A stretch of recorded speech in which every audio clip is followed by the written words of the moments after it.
Hi guys, welcome back to my channel. मैं हूं Shalini and you are watching just being legal. So guys, आज की इस video में हम डिस्कस करेंगे हिमाचल जुडिशरी का सिलेबस। सो गाइस, जैसा कि हम सभी जानते हैं कि हिमाचल जुडिशरी के वैकेंसी आ चुके हैं for the year 2025। Okay, so आज हम सबसे पहली बात तो ये कि मैं सारी चीजें इसमें डिस्कस करूंगी कि आप लोगों ने एप्लीकेशन फॉर्म भरना है।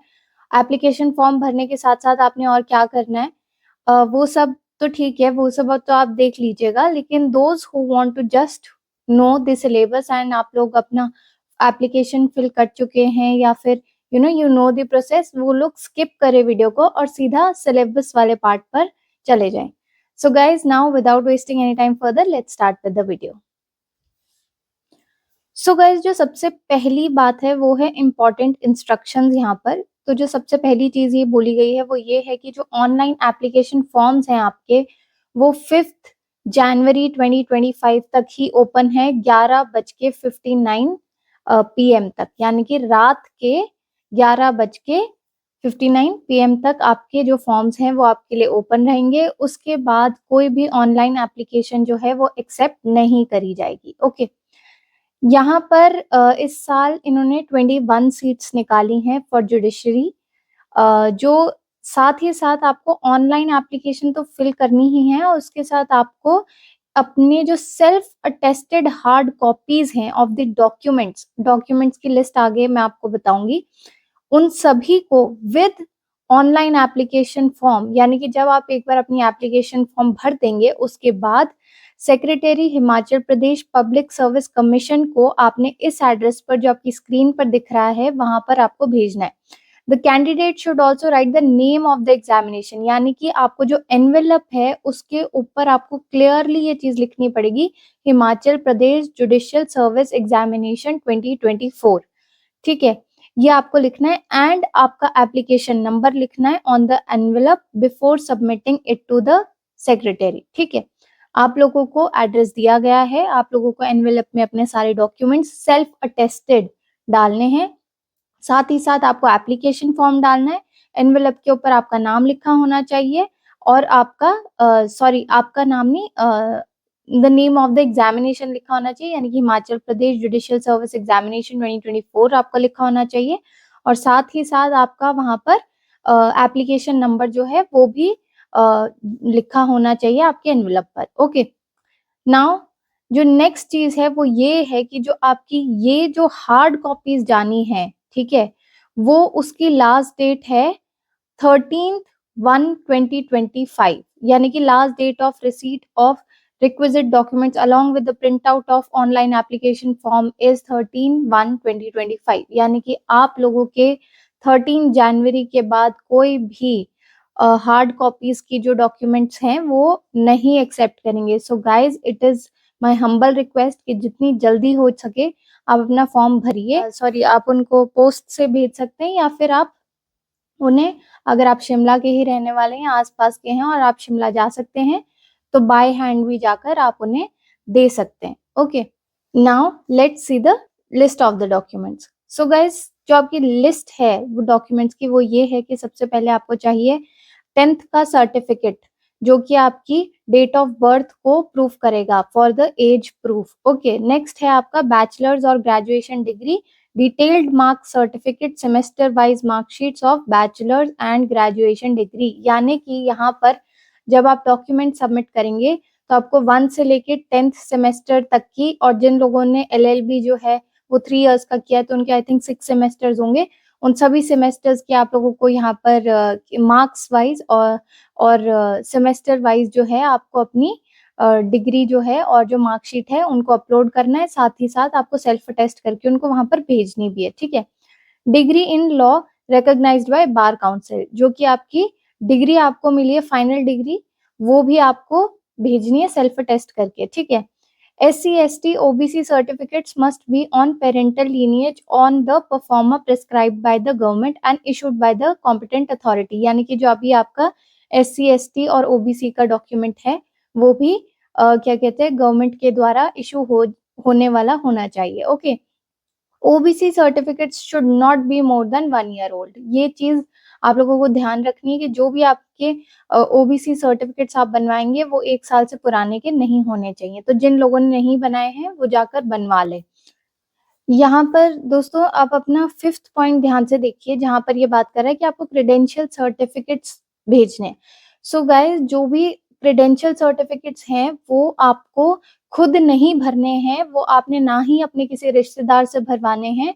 वो 2 क्रेडेंशियल सर्टिफिकेट्स आप लोगों के कोई ऐसे लोग भरेंगे जो आपको जानते हैं, और वो आपको सेल्फ अटेस्ट नहीं करने हैं, क्योंकि क्रेडेंशियल सर्टिफिकेट्स जो हैं वो एक तीसरा बंदा भर रहा है जो आपको सिर्फ जानता है, वो आपसे रिलेटेड नहीं है। ठीक है, यहाँ पर जो है आपके गुड बिहेवियर और कैरेक्टरिस्टिक्स की बात हो रही है, तो यहाँ पर गुड बिहेवियर और कैरेक्टर की बात हो रही है, तो आप लोग ये चीज खुद नहीं भरेंगे, आपके फैमिली मेंबर्स, आपके वो जो भी रिलेटिव्स हैं वो नहीं भर सकते।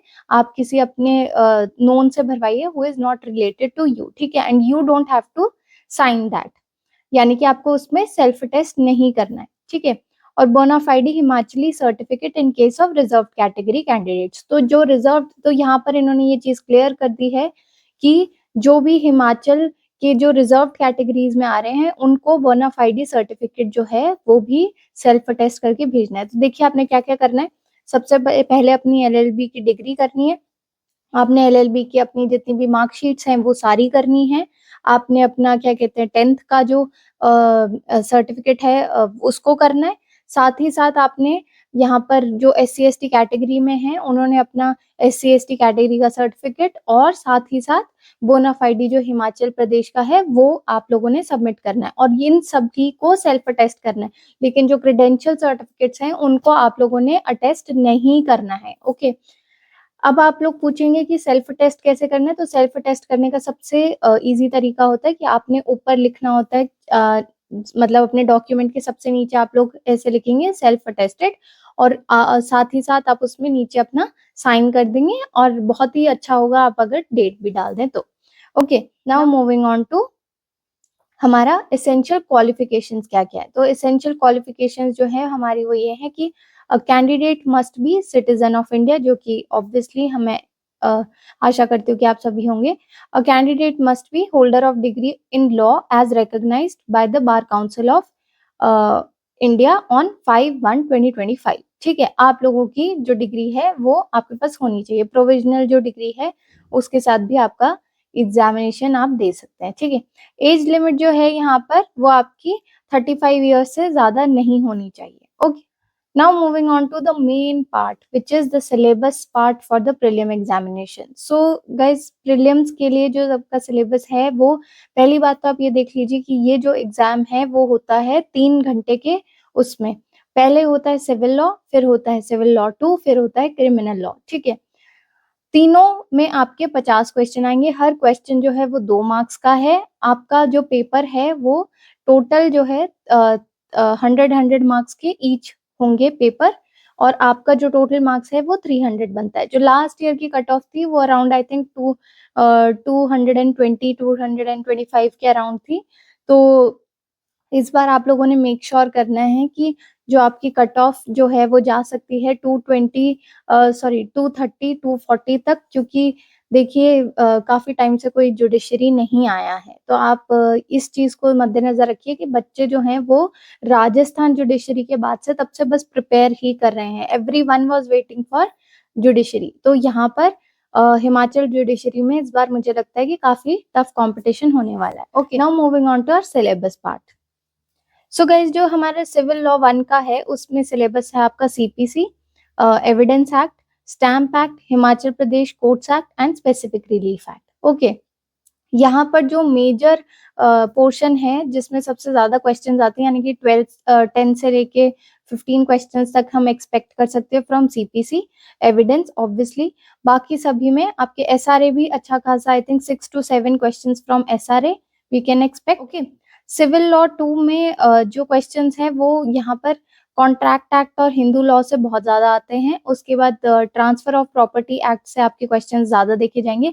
लिमिटेशन और अर्बन कंट्रोल से आपके कंपैरेटिवली कम क्वेश्चंस देखे जाते हैं। ओके, लेकिन आप देखिए कि दोनों ही civil law 1 and civil law 2 में देखिए सब्जेक्ट्स ही कितने कितने हैं, 5 सब्जेक्ट्स हैं।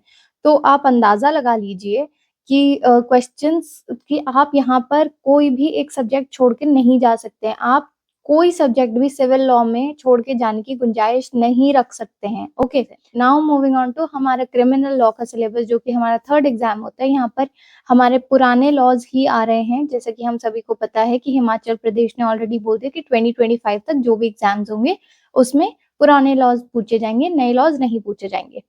तो आईपीसी, सीआरपीसी, जितने भी आपको स्क्रीन पर दिख रहे जो येलो में है ना, उनमें से सबसे ज्यादा क्वेश्चंस पूछे जाते हैं, जो मतलब they are the main subjects. जो व्हाइट में आपको दिख रहे हैं आपकी स्क्रीन पर, दे आर रिलेटेड टू क्या कहते हैं हमारे ऊपर वाले लॉज। ठीक है, तो जो बाकी सब लॉज है उनमें से आप एक क्वेश्चन, दो एक क्वेश्चन ऐसे एक्सपेक्ट कर सकते हैं। लेकिन आईपीसी, सीआरपीसी, ठीक है, एनआईए, हमारा क्या कहते हैं juvenile justice, protection of women, domestic violence वाला जो ये जो है, पॉश, पॉक्सो, इन सब में से आप ज्यादा क्वेश्चंस जो हैं वो एक्सपेक्ट कर सकते हैं। ऑब्वियसली द मेन मतलब आप 10 to 15 questions from IPC and CrPC expect कर सकते हैं। बाकी सभी लॉज में से आपके कंपैरेटिवली जो है वो कम क्वेश्चंस आने के चांसेस हैं। Okay, so guys that's all for today.